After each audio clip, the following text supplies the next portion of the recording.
دونك هذا كنتو فيه حكماتو الكاميرا يرمي في لي زونكومبرون برا، حكماتو الكاميرا تاع البلدية ونشروها في لي ريزو سوسيو وفي السيت تاعهم.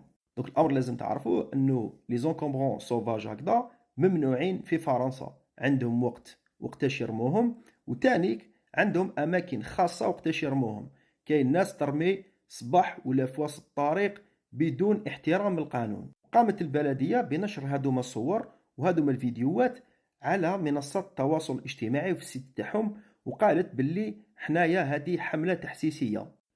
لازم تعرفوه باللي لو كان يحكموا واحد يرمي لي زونكومبرون برا يقدر يدي من 450 اورو حتى ل 1500 اورو على كل مرة رمى فيها. وكذا ما حبش يحشم، حطوا له الفيديوهات تاعو في انترنت. دونك ردوا بالكم، لازم تعرفوا بلي كاين اماكن مخصصة يرموا فيها لي زونكومبرون. كان عندك مثلا طاولة مكسرة ولا كرسي مكسر ولا ماطلة، ما ترميهمش قدام حاويات تاع النفايات ولا ترميهم لداخل. هادوك عندهم قانون يحددهم، ترميهم في اماكن خاصه ولا عيطوا البلديه هما يقولوا لكم كيفاش. دونك تهلاو في روحكم. سلام.